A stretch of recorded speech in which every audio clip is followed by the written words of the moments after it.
जय हिंद बच्चों, मैग्नेटिज्म की इस नए सीरीज में आज हम एक नया वीडियो लेकर आए हैं जिसमें हम बात करेंगे कि यदि कोई आवेश चुंबकीय क्षेत्र में गति कर रहा है तो चुंबकीय क्षेत्र आवेश के ऊपर कितना बल लगाता है। इसके पहले वाले वीडियो में हम फर्स्ट वीडियो में पढ़ चुके हैं। यदि एक वायर है, इसमें आई एम्पियर की विद्युत धारा प्रवाहित हो रही है और इसमें यदि Q आवेश रखा जाए और ये आवेश रेस्ट पे हो, ये आवेश स्थिर हो, तो इस आवेश पर किसी प्रकार का कोई बल नहीं लगता। और यदि इसी आवेश को गतिमान कर दिया जाए v वेग से, तो ये अपने वास्तविक पथ से डिफ्लेक्ट हो रहा था, ये अपने वास्तविक पथ से डिफ्लेक्ट हो रहा था। इससे ये पता चलता है कि आवेश पर किसी न किसी प्रकार का कोई फोर्स लग रहा है।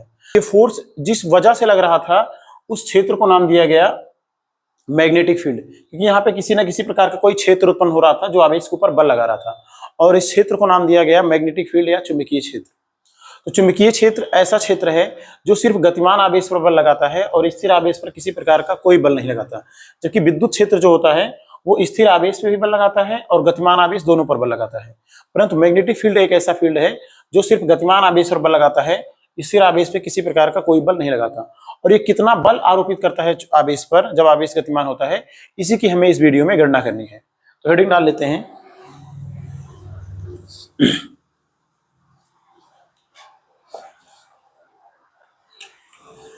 चुंबकीय क्षेत्र में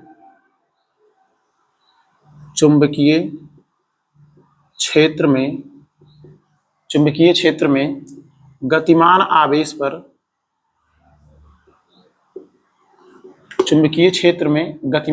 पर लगने वाला बल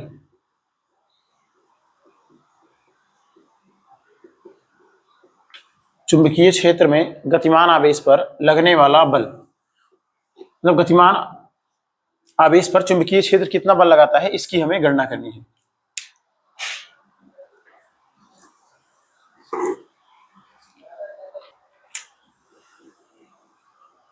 ये मैग्नेटिक फील्ड है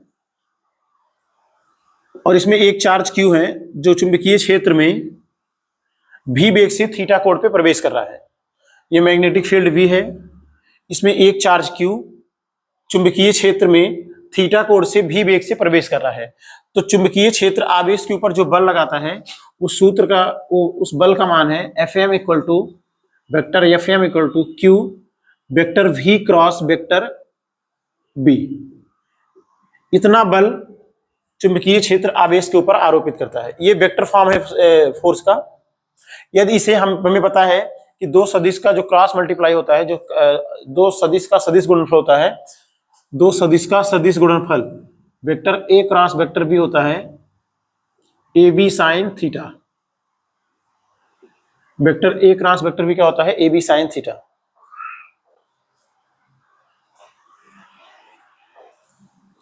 vector A cross vector B होता है vector A cross vector V, vector A cross vector V ये होता है AB sine theta, AB sine theta. इसी प्रकार से यदि हम इसे, ये इसका सदिश रूप है, सदिश रूप है। यदि इसका परिमाण लिखा जाए Fm equal to Q, V cross B को हम लिख सकते हैं VB साइन थीटा। यदि कोई आवेश चुंबकीय क्षेत्र में गतिमान है तो आवेश पर चुंबकीय क्षेत्र कितना बल लगाएगा? Fm equal to QVB sine theta. यदि कोई आवेश चुंबकीय क्षेत्र में गतिमान है तो चुंबकीय क्षेत्र आवेश के ऊपर जो बल लगाता है QVB साइन थीटा। जहां Q क्या है? आवेश, V क्या है? आवेश का वेग, B क्या है? चुंबकीय क्षेत्र जिसमें आवेश गति कर रहा है, और थीटा क्या है?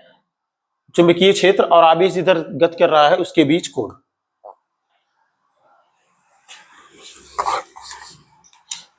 ये इसका वेक्टर फॉर्म है और ये इसका परिमाण है। इसका दिशा कैसे निकाला जाता है उसके बारे में भी बात करते हैं। पहले हम इसमें देख लेते हैं कि Fm equal to QVB sine theta. अच्छा, ये जो Fm है ये किन किन स्थितियों में शून्य हो सकता है? यदि आवेश का मान शून्य हो तो भी Fm शून्य होगा, बल शून्य होगा। यदि V का मान शून्य हो तब भी बल शून्य होगा, यदि B का मान शून्य हो तब भी बल शून्य होगा, और यदि थीटा 0 हो या 180 हो। मतलब यदि यदि चुंबकीय क्षेत्र में आवेश पैरेलल मोशन कर रहा है, यदि चुंबकीय क्षेत्र में आवेश का जो गति है वो कैसे है, पैरेलल है, तो यदि चुंबकीय क्षेत्र में आवेश की जो गति है वो चुंबकीय क्षेत्र की दिशा में है तो थीटा 0 होगा। तो इस स्थिति में भी आवेश के ऊपर किसी प्रकार का कोई बल नहीं लगेगा। और यदि इसके एंटी पैरेलल है तब भी आवेश पर चुंबकीय क्षेत्र किसी प्रकार का कोई बल नहीं लगाएगा। इसका मतलब ये है, अगर ये चुंबकीय क्षेत्र है और आवेश इधर गति कर रहा है, अगर ये चुंबकीय क्षेत्र है और आवेश इधर गति कर रहा है, तब भी चुंबकीय क्षेत्र आवेश के ऊपर किसी प्रकार का कोई बल नहीं लगाएगा। इसके विपरीत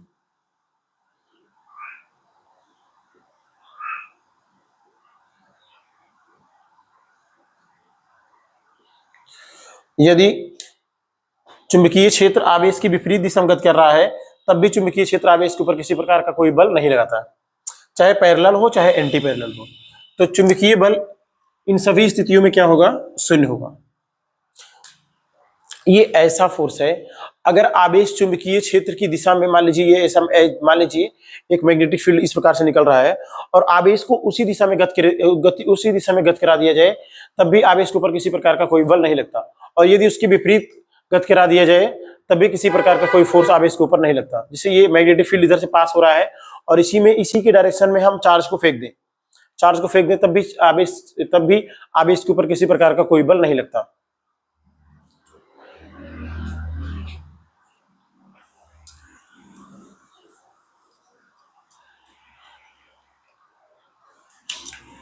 अब इसमें हम इससे चुंबकीय क्षेत्र को परिभाषित भी कर सकते हैं। यदि Q बराबर 1 कूलाम हो, V बराबर 1 मीटर प्रति सेकंड हो, Q बराबर 1 कूलाम, V बराबर 1 मीटर प्रति सेकंड और थीटा बराबर हो 90 डिग्री, ऐसी स्थिति में आवेश चुंबकीय क्षेत्र में इस प्रकार से गति करेगा। ये चुंबकीय क्षेत्र है और ये आवेश की गति है। थीटा कितना डिग्री है, 90 डिग्री। यदि आवेश 1 कूलाम हो, V 1 मीटर पर सेकेंड हो, थीटा 90 डिग्री हो, तो Fm इक्वल टू क्या होगा, Fm इक्वल टू हो जाएगा B, मतलब चुंबकीय बल चुंबकीय क्षेत्र के बराबर हो जाएगा। और इसी प्रकार हम चुंबकीय क्षेत्र को परिभाषित कर सकते हैं इसकी सहायता से।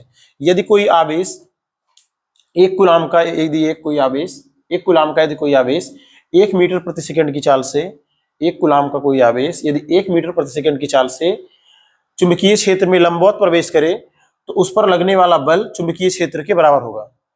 यदि 1 कूलाम का आवेश 1 मीटर प्रति सेकंड की चाल से चुंबकीय क्षेत्र में लंबवत प्रवेश करे तो उस पर लगने वाला बल चुंबकीय क्षेत्र के बराबर होगा।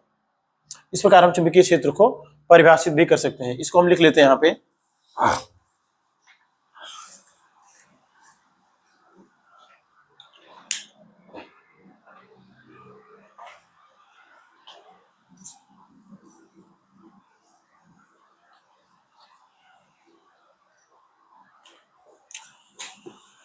यदि 1 कूलाम आवेश, यदि 1 कूलाम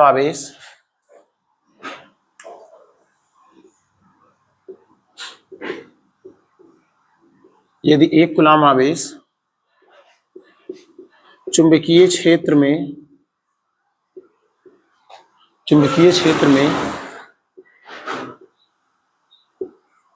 लंबवत प्रवेश करे, यदि 1 कूलाम आवेश चुंबकीय क्षेत्र में लंबवत प्रवेश करे 1 मीटर प्रति सेकंड की चाल से,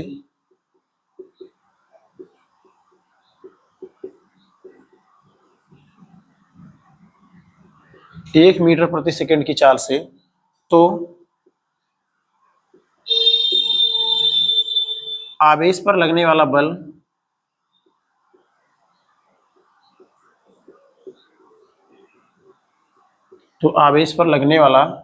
चुंबकीय बल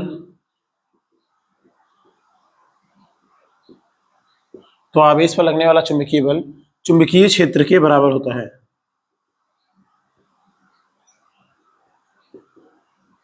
चुंबकीय क्षेत्र के बराबर होता है। यदि एक कूलाम का आवेश चुंबकीय क्षेत्र में लंबवत प्रवेश करे 1 मीटर प्रति सेकंड की चाल से, तो आवेश पर लगने वाला बल चुंबकीय बल चुंबकीय क्षेत्र के बराबर होता है। यदि एक कूलाम आवेश चुंबकीय क्षेत्र में लंबवत प्रवेश करे 1 मीटर प्रति सेकंड की चाल से, तो आवेश पर लगने वाला चुंबकीय बल चुंबकीय क्षेत्र के बराबर होता है। इस प्रकार हम चुंबकीय क्षेत्र को परिभाषित भी कर सकते हैं।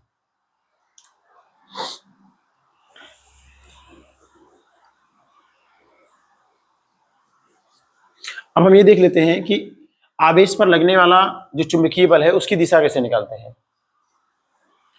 तो इसकी जो दिशा निकालने का तरीका है, इसका दिशा स्क्रू रूल से भी निकाल सकते हैं, फ्लेमिंग के बाएं हाथ से भी निकाल सकते हैं और दाहिने हाथ के हथेली के नियम से भी निकाल सकते हैं। तो आवेश पर लगने वाले चुंबकीय बल की दिशा हम 3 नियम से निकाल सकते हैं। पहला है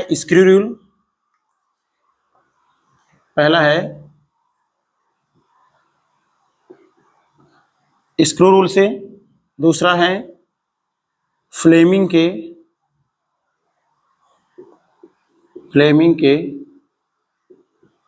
बाएं हाथ के नियम से,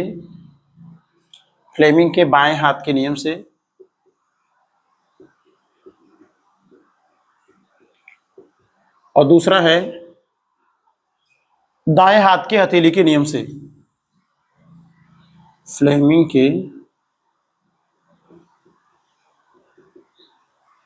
फ्लेमिंग के बाएं हाथ के नियम से, दूसरा है दाएं हाथ के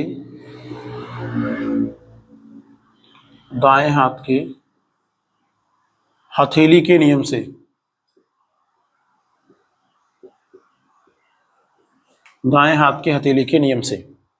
तो पहले हम स्क्रू रूल समझ लेते हैं, फिर फ्लेमिंग का बाएं हाथ के नियम से कैसे निकालते हैं, उसके बाद दाएं हाथ के हथेली के नियम से।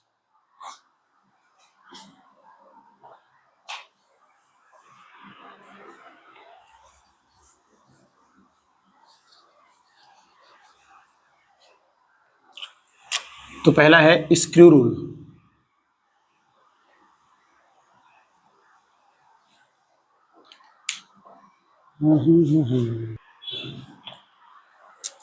अच्छा, स्क्रू रूल से जो चुंबकीय बल की दिशा निकालते हैं हम, ये वाला रूल क्लास 11th में जब दो सदिशों का सदिश गुणनफल पढ़ रहे थे, तो उसमें हम बताए थे स्क्रू रूल से कैसे दोनों सदिश का सदिश गुणनफल का दिशा कैसे निकालते हैं।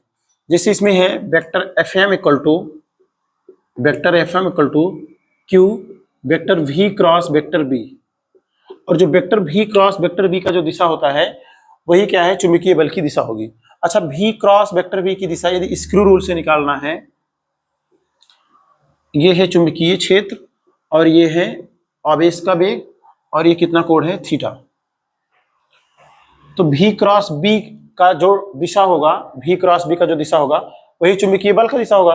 और इसको हम इस प्रकार निकालते हैं, जैसे हमें निकालना है वी क्रॉस बी को। तो वी क्रॉस बी को निकालने के लिए हम इसमें स्क्रू ड्राइवर लेते हैं, जिसे पेचकस कहते हैं। पेचकस को पहले रखेंगे वेक्टर बी पे और घुमाएंगे इसे दूसरे वेक्टर की तरफ। अगर घूमेगा वेक्टर बी की तरफ,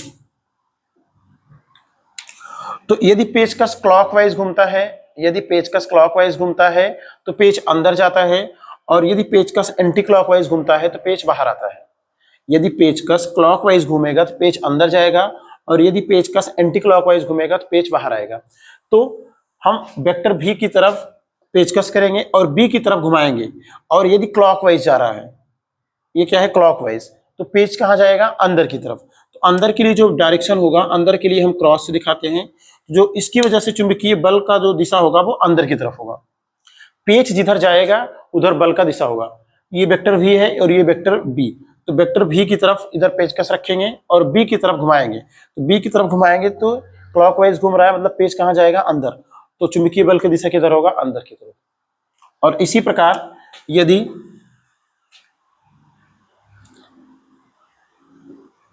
हमें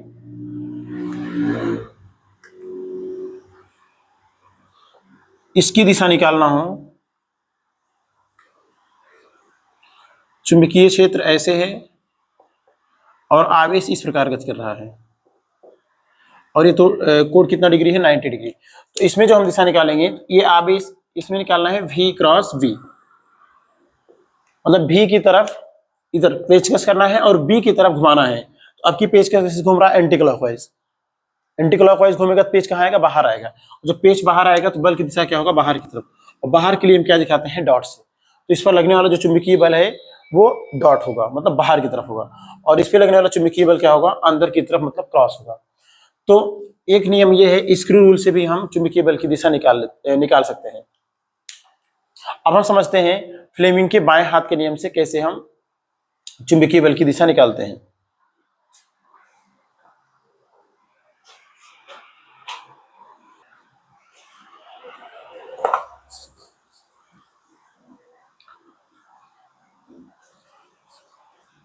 अब दूसरा समझते हैं कि फ्लेमिंग के बाएं हाथ के नियम से चुंबकीय बल की दिशा कैसे निकालते हैं। फ्लेमिंग के बाएं हाथ का नियम,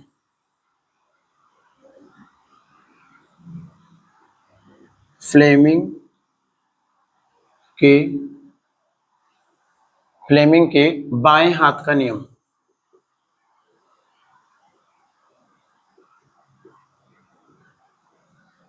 फ्लेमिंग के बाएं हाथ का नियम। अच्छा, फ्लेमिंग के बाएं हाथ का नियम क्या है, इसमें हम अपना बायां हाथ लेते हैं, बायां हैंड, लेफ्ट हैंड लेते हैं। अच्छा, इसमें हम अपना लेफ्ट हैंड लेते हैं। लेफ्ट हैंड में इसमें 3 अंगुली को लेना है, पहला अंगूठा, दूसरा तर्जनी और तीसरा मध्यमा। बाएं हाथ में अंगूठा लेना है, तर्जनी लेना है और मध्यमा लेना है। इसे कर देना है चुंबकीय क्षेत्र की दिशा में, इसे चुंबकीय क्षेत्र की दिशा में करना है। और ये जो है मध्यमा जो है, इसे करना है आवेश की गति की दिशा में,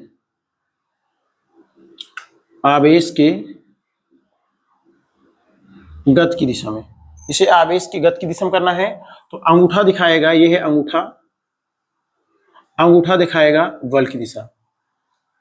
बस इसमें यह ध्यान रहे कि तीनों जो अंगुली है, अंगूठा, तर्जनी और मध्यमा, तीनों म्यूचुअली परपेंडिकुलर होना चाहिए। तो सबसे पहले हमें इस वाले अंगुली को चुंबकीय क्षेत्र की दिशा में, इस वाले अंगुली को आवेश के गति की दिशा में। तो अंगूठा अगर हम तीनों को परपेंडिकुलर करेंगे तो अंगूठा दिखाएगा चुंबकीय बल की दिशा। जैसे हम देख लेते हैं, ये एक मैग्नेटिक फील्ड है,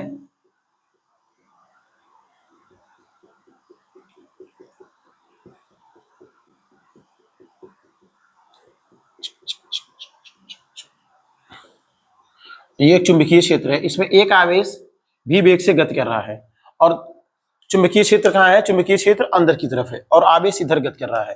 तो जिधर चुंबकीय क्षेत्र है, सबसे पहले हम इस अंगुली को करते हैं, तो चुंबकीय क्षेत्र इस डायरेक्शन में है, चुंबकीय क्षेत्र इस डायरेक्शन में है और आवेश इधर गति कर रहा है। तो आवेश इधर गति कर रहा है, ये वाली अंगुली आवेश की गति की तरफ हो गया। अगर हम तीनों को परपेंडिकुलर करेंगे तो अंगूठा बल की दिशा दिखाएगा, मतलब अंगूठा ऊपर दिखा रहा है, तो इसकी वजह से लगने वाला चुंबकीय बल कहाँ है, ऊपर की तरफ। इसी प्रकार से यदि कोई आवेश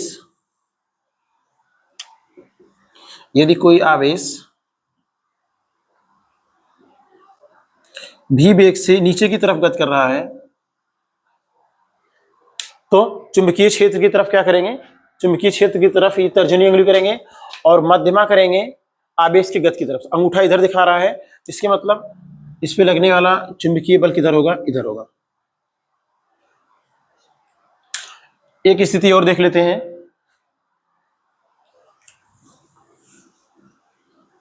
अगर चुंबकीय क्षेत्र बाहर की तरफ हो, अगर चुंबकीय क्षेत्र इस प्रकार हो,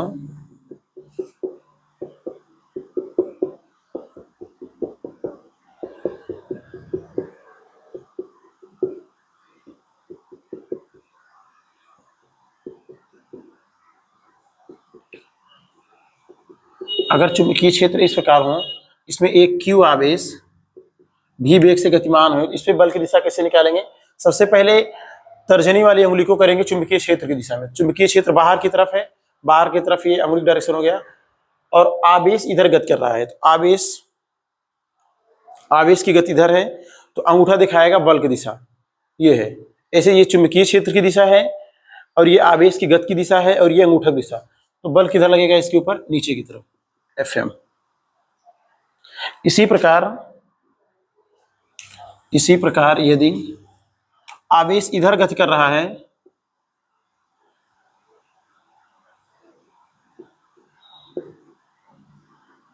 यदि इसी प्रकार आवेश इधर गति कर रहा है तो इस पर लगने वाला चुंबकीय बल की दिशा किस प्रकार होगा? आवेश की गति, चुंबकीय क्षेत्र की दिशा बाहर है, आवेश इधर गति कर रहा है, तो बल किसके ऊपर लगेगा? ऊपर की तरफ। तो ये है बल का डायरेक्शन, ये है बल का डायरेक्शन। तो इस प्रकार हम फ्लेमिंग के बाएं हाथ के नियम से चुंबकीय आवेश इस प्रकार हम फ्लेमिंग के बाएं हाथ के नियम से आवेश पर लगने वाले चुंबकीय बल की दिशा का मान आराम से निकाल सकते हैं फ्लेमिंग के बाएं हाथ के नियम से। अब हम ये देखते हैं कि दाहिने हाथ के हथेली के नियम से चुंबकीय बल की दिशा कैसे निकालें।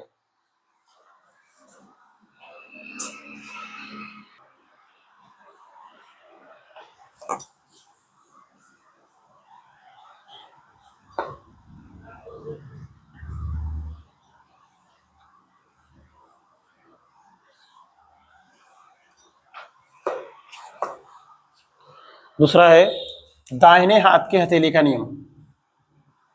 दाएं हाथ के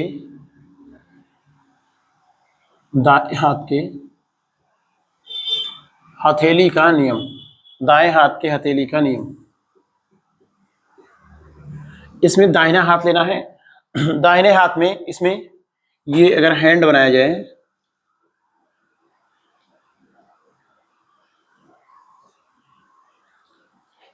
ये दाहिना हाथ है, इसमें ये अंगूठा है, अंगुली को करेंगे चुंबकीय क्षेत्र की दिशा में, अंगुली को करेंगे चुंबकीय क्षेत्र की दिशा में, अंगूठा करेंगे आवेश की गति की दिशा में, आवेश की गति की दिशा में, आवेश की गति की दिशा में। तो हथेली दिखाएगा ये चुंबकीय बल की दिशा में दिखाता है।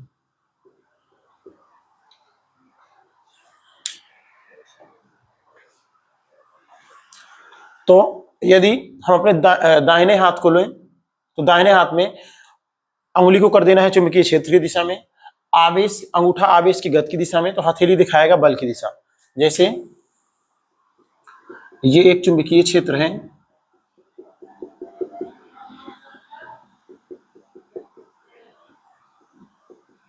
इसमें एक आवेश Q v वेग से इधर गति कर रहा है और यदि इसकी दिशा हमें दाएं हाथ के हथेली के नियम से निकालना है तो सबसे पहले चुंबकीय क्षेत्र की तरफ उंगली को कर देना है चुंबकीय क्षेत्र की दिशा में, अंगुली हो गया चुंबकीय क्षेत्र की दिशा में, अंगूठा आवेश की गति की दिशा में दिखाएगा, अंगूठा आवेश की गति की दिशा में दिखा रहा है, तो हथेली दिखाएगा बल की दिशा। तो बल किधर लग रहा है? ऊपर। ये होगा Fm, चुंबकीय बल। इसी प्रकार यदि आवेश दूसरे डायरेक्शन में गति कर रहा हो, यदि Q आवेश v वेग से इधर गति कर रहा है, इसके लिए बल की दिशा कैसे निकालेंगे? चुंबकीय क्षेत्र है अंदर की तरफ अंगुली करेंगे, ऐसे कर देते हैं, तो अंदर की तरफ चुंबकीय क्षेत्र हो गया, अंगूठा आवेश की गति की दिशा में, तो हथेली दिखाएगा बल की दिशा। तो बल किधर लगेगा? नीचे, Fm। यदि कोई आवेश चुंबकीय क्षेत्र में इस प्रकार गतिमान है तो चुंबकीय क्षेत्र आवेश के ऊपर बल किधर लगाएगा? नीचे वाले डायरेक्शन में। इसका डायरेक्शन हम कैसे निकाल सकते हैं? दाएं हाथ के हथेली के नियम से।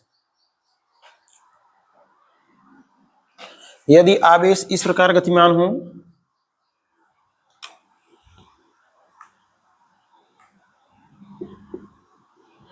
यदि Q आवेश इस प्रकार गतिमान हो तो इसको कैसे निकालेंगे? चुंबकीय क्षेत्र कहाँ है? अंदर की तरफ हाथ करेंगे, अंगूठा आवेश की गति की दिशा में, तो हथेली इधर दिखा रहा है, तो हथेली क्या होगा? बल की दिशा में, चुंबकीय बल की दिशा। तो इस प्रकार यदि कोई आवेश चुंबकीय क्षेत्र में गतिमान है तो उस पर लगने वाले बल की दिशा या तो हम स्क्रू रूल से निकालें, या फ्लेमिंग के बाएं हाथ के नियम से निकालें, या दाहिने हाथ के हथेली के नियम से निकालें। अच्छा, एक इसमें मैजिकल रूल है, मैजिकल रूल सबसे बेस्ट है।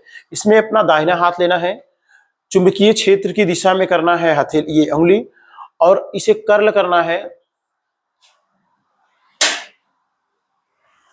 अच्छा, इसमें एक सबसे बेस्ट रूल है मैजिकल रूल। मैजिकल रूल में क्या है कि जिधर आवेश गत कर रहा है उधर दाहिना हाथ करना है, जिधर चुंबकीय क्षेत्र है उधर हाथ को मोड़ना है, हाथ को कर्ल करना है, अंगूठा दिखाएगा चुंबकीय बल की दिशा।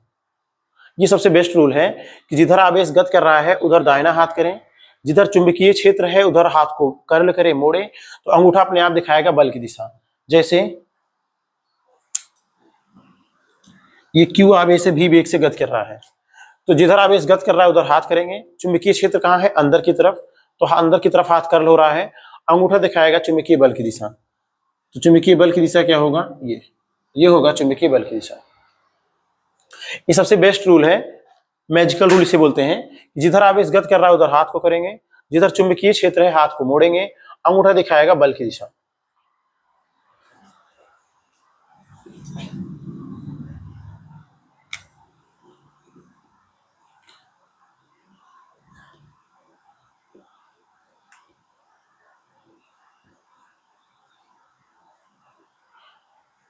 यदि आवेश इधर गत कर रहा है, मैजिकल रूल से इसका दिशा निकालना है कि इसके ऊपर लगने वाला बल किस दिशा में लग रहा है।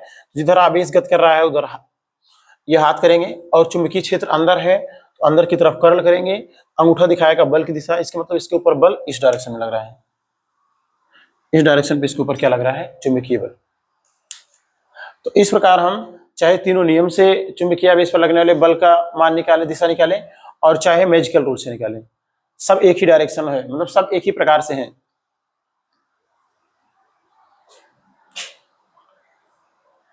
अच्छा, अब इस फार्मूले से संबंधित कुछ क्वेश्चन सॉल्व कर लेते हैं।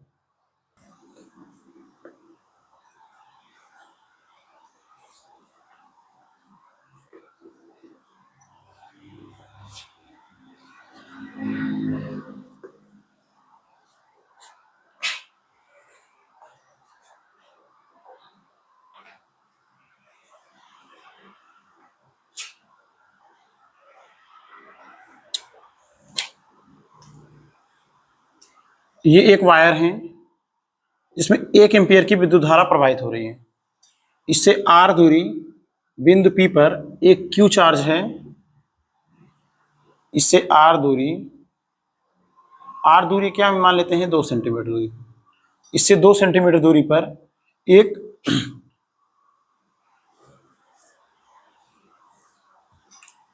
एक वायर है जिसमें 1 एम्पीयर की विद्युत धारा प्रवाहित हो रही है। इससे 2 सेंटीमीटर दूरी पर एक आवेश 1 माइक्रोकूलम का 4 मीटर प्रति सेकंड की चाल से 1 एम्पीयर की विद्युत धारा एक वायर में प्रवाहित हो रही है। इससे 2 सेंटीमीटर दूरी पर 1 माइक्रोकूलम का आवेश 4 मीटर प्रति सेकंड की चाल से गति कर रहा है। तो इस पर लगने वाले चुंबकीय बल की हमें गणना करनी है। तो आवेश पर लगने वाले चुंबकीय बल की हमें गणना करनी है। अच्छा, चुंबकीय बल का जो सूत्र होता है Fm इक्वल टू होता है Q V B sine theta, Q V B sign theta. तो हमें Q का मान पता है, V का मान पता है, परंतु B का मान नहीं पता है। हमें Q का मान पता है, V का मान पता है, परंतु B का मान नहीं पता है। और इस बिंदु पे हम चुंबकीय क्षेत्र का मान निकाल सकते हैं एम्पीयर के परिपथीय नियम से। हम एक डेरिवेशन किए थे अनंत लंबाई के तार के कारण उत्पन्न चुंबकीय क्षेत्र। सूत्र होगा V equal to mu naught I upon 2 pi R। ये सूत्र है, जहां R क्या है? वायर से दूरी है, I क्या है? वायर में प्रवाहित धारा है, बाकी म्यू नॉट कांस्टेंट है। इसका यदि मान निकाले, म्यू नॉट का मान होगा 4 पाई गुणे 10 की घात -7, I का मान 1 एम्पियर है, 2 पाई, R का मान 2 गुणे 10 की घात -2। तो पाई से पाई कट गया, 2 2 जा 4, 4 से 4 कट गया, ये ऊपर जाएगा तो B equal to 10 to power -7 गुणे 10 टू पावर ये +2 हो जाएगा। इसमें माइनस करेंगे तो -7 + 2 -5, 10 टू पावर -5, और चुंबकीय क्षेत्र का मात्रक होगा टेस्ला। तो यहाँ पे 10 टू पावर -5 टेस्ला का चुंबकीय क्षेत्र उत्पन्न होगा 1 एम्पीयर की धारा से। यदि हम चुंबकीय क्षेत्र की दिशा निकालें तो हम दिशा निकालने के लिए बताए थे कि जिधर करंट फ्लो हो रहा है उधर अंगूठा करेंगे, जिधर चुंबकीय क्षेत्र देखना है उधर हाथ फैलाएंगे, हाथ जिधर कर्ल हो रहा है उधर चुंबकीय क्षेत्र की दिशा होगी। तो हाथ अंदर की तरफ कर्ल हो रहा है मतलब इसकी वजह से जो चुंबकीय क्षेत्र होगा वो अंदर की तरफ होगा, और अंदर के लिए हम क्या दिखाते हैं, क्रॉस। मतलब यहाँ पे जो चुंबकीय क्षेत्र बन रहा है वो क्रॉस है, मतलब अंदर की तरफ है। अगर क्रॉस है तो अंदर की तरफ, अगर डॉट है तो बाहर की तरफ। ये चुंबकीय क्षेत्र की दिशा है, क्रॉस। अब हम आवेश पर लगने वाले बल का मान आराम से निकाल सकते हैं। Fm इक्वल टू Q का मान 1 माइक्रोकुलाम, यदि हम इसे कुलाम में बदलेंगे 10⁻⁻6 होगा। V का मान 4 है, B का मान 10⁻5 है, और थीटा यदि देखें तो चुंबकीय क्षेत्र अंदर है और आवेश इस प्रकार गति कर रहा है, तो थीटा कितना होगा, 90 डिग्री। यहाँ पे होगा साइन 90 अंश। साइन 90 का मान 1 होता है। Fm इक्वल टू 4 गुणे 10⁻⁻6 - 5 कितना होगा, 6 5 11 -11, और बल का मात्रक होगा न्यूटन। तो आवेश पर चुंबकीय क्षेत्र कितना बल लगाएगा, 4 गुणे 10⁻⁻11 न्यूटन। 4 गुणे 10⁻⁻11 न्यूटन। और इस बल की यदि दिशा निकालना है तो मैजिकल रूल सबसे बढ़िया है। आवेश जिधर गति कर रहा है उधर हाथ करेंगे, जिधर चुंबकीय क्षेत्र है हाथ को कर्ल करेंगे, तो बल दिखाएगा, तो आवेश, तो अंगूठा दिखाएगा बल की दिशा। जिधर आवेश गति कर रहा है उधर हाथ करेंगे, चुंबकीय क्षेत्र अंदर है, अंदर की तरफ कर्ल करेंगे, तो अंगूठा दिखाएगा बल की दिशा। मतलब आवेश पर किधर बल लग रहा है, इधर बल लग रहा है, आवेश पर इधर बल लग रहा है। ये काफी अच्छा क्वेश्चन है। इसमें हम मैग्नेटिक फील्ड और आवेश पर लगने वाले बल के बारे में बात कर चुके हैं। अब हम कुछ इसमें इंपॉर्टेंट बात कर लेते हैं। सूत्र हमें पता है, Fm equal to QVB sine theta, QVB sine theta. तो Fm इक्वल टू, इसे हम लिख सकते हैं Q vector V cross vector B। अच्छा, यदि दो सदिशों का सदिश गुणनफल है, इसका जो आंसर होता है वो दोनों सदिश के परपेंडिकुलर होता है।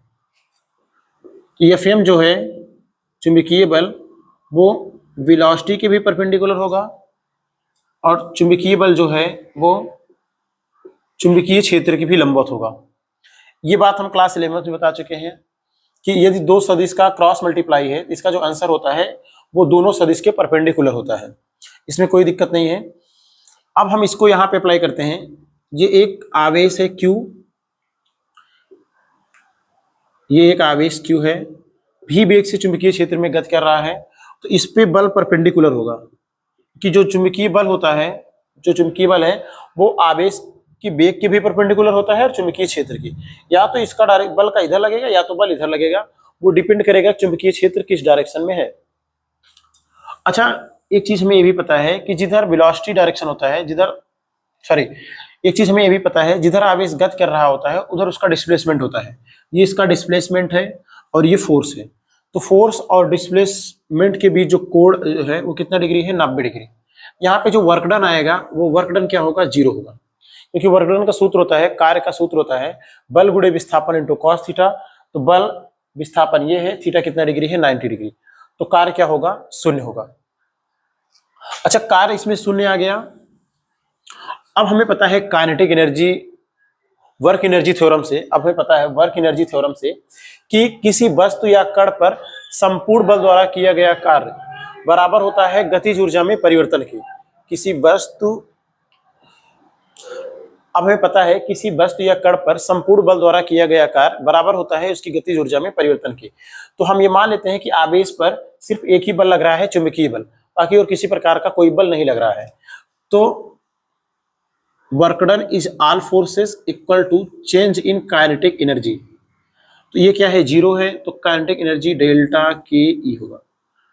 तो डेल्टा के ई को हम लिख सकते हैं, ये गतिज ऊर्जा में परिवर्तन है, तो ये होगा के ई आई प्रारंभिक गतिज ऊर्जा माइनस के ई आई के ई एफ अंतिम गतिज ऊर्जा इक्वल टू 0। के ई आई इक्वल टू के ई एफ, मतलब प्रारंभिक गतिज ऊर्जा बराबर होगा अंतिम गतिज ऊर्जा के। इसके मतलब पूरे, अगर आवेश को हम चुंबकीय क्षेत्र में गति कराएं, यदि आवेश को चुंबकीय क्षेत्र में गति कराएं तो उसकी गतिज ऊर्जा में किसी प्रकार का कोई परिवर्तन नहीं होगा। अच्छा, जब गतिज ऊर्जा में किसी प्रकार का कोई परिवर्तन नहीं होगा, इस स्थिति में इसका स्पीड क्या होगा, कांस्टेंट होगा। स्पीड क्या होगा, इसका कांस्टेंट होगा। अच्छा, स्पीड कांस्टेंट है, वेलोसिटी इसका बदल रहा है, हम बात स्पीड की कर रहे हैं। तो इसमें क्या हो रहा है कि गतिज ऊर्जा में परिवर्तन शून्य है, वर्क डन 0 है और वस्तु पे फोर्स भी लग रहा है, वस्तु पे फोर्स भी लग रहा है, वर्क डन 0 है और स्पीड कांस्टेंट है। वस्तु पर कण पर बल भी लग रहा है, वर्क डन 0 है और स्पीड इसका कांस्टेंट है। तो ऐसी स्थिति सिर्फ लागू होती है जब पार्टिकल या जब कण सर्कुलर मोशन में गति कर रहा हो। अगर कोई पार्टिकल सर्कुलर मोशन में गति कर रहा हो, यदि कोई पार्टिकल या कण सर्कुलर मोशन में गति कर रहा हो तो वृत्ताकार पथ में गति करने के लिए आवेश को या किसी भी कण को अभिकेंद्र बल की जरूरत होती है और वो अभिकेंद्र बल केंद्र की तरफ लगता है। तो हम मान लेते हैं एक पार्टिकल, एक आवेश क्यू है, v वेग से गति कर रहा है, सेंटर की तरफ एक फोर्स लग रहा है जिससे सेंट्रीपिटल फोर्स कहते हैं। तो आवेश जिधर गति कर रहा है वेग, तो इधर इसका डिस्प्लेसमेंट होगा, तो वेग डिस्प्लेसमेंट और फोर्स के बीच कोण कितना डिग्री है, 90 डिग्री। यहाँ पे वर्क डन क्या होगा, यहाँ पे वर्क डन 0 होगा और इस दौरान इसका स्पीड भी कांस्टेंट होगा। अगर ये 20 मीटर पर सेकंड की चाल से चल रहा है तो 20 मीटर पर सेकंड की चाल से ही चलेगा। इसका स्पीड कांस्टेंट है, परंतु ये ध्यान रहे इस स्थिति में इसका वेग बदल रहा है, क्योंकि जब आवेश इधर गति करेगा तो इसका ये वेग होगा, जब आवेश इधर गति कर रहा है तो इसका इधर वेग होगा, जब आवेश इधर गति कर रहा है तो इसका इधर वेग होगा। तो ये जितनी भी स्थितियां हैं सब सर्कुलर पथ के लिए लागू हो रही है। इस प्रकार जब कोई आवेश चुंबकीय क्षेत्र में गति करेगा कितने डिग्री पे, 90 डिग्री पे, तो उसका पथ क्या होने वाला है, सर्कुलर। इसकी बात हम अगले वीडियो में करेंगे। तब तक के लिए आप लोग पढ़ाई करते रहिए। All the very best. तो ये सब स्थितियां, अगर आवेश के ऊपर लगने वाला बल है, तो यदि आवेश के ऊपर लगने वाला बल Fc अभिकेंद्र बल ये है और डिस्प्लेसमेंट और बल के बीच कोण 90 डिग्री हो तो वर्क डन क्या होगा, 0 होगा और इस दौरान इसका स्पीड कांस्टेंट है परंतु वेलोसिटी बदल रहा है। ये सब स्थिति लागू होती हैं सर्कुलर पथ के लिए। जितनी भी ये सब स्थितियां हैं ये सब लागू होती हैं सर्कुलर पथ के लिए। तो इसमें आवेश कैसे गति करेगा, सर्कुलर पथ में, परंतु ये ध्यान रहे कि आवेश को कितने एंगल पे भेजा जा रहा है। तो इस वीडियो में इतना ही। इसके अगले वाले वीडियो में हम कुछ स्थिति के बारे में बात करेंगे कि जब आवेश को चुंबकीय क्षेत्र के लंबवत भेजा जाए तो उसका पथ कैसे होगा, जब आवेश को चुंबकीय क्षेत्र में किसी दूसरे एंगल से थीटा बराबर थीटा कोण से भेजा जाए 30 अंश 45 अंश, तो उसका पथ कैसे होने वाला है। तो इस वीडियो में इतना ही। इसके अगले वाले वीडियो में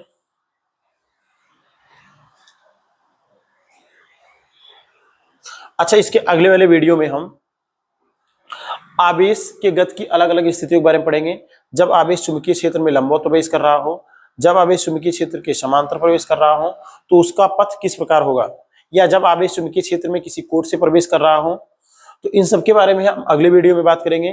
तब तक के लिए आप लोग पढ़ाई करते रहिए। All the very best.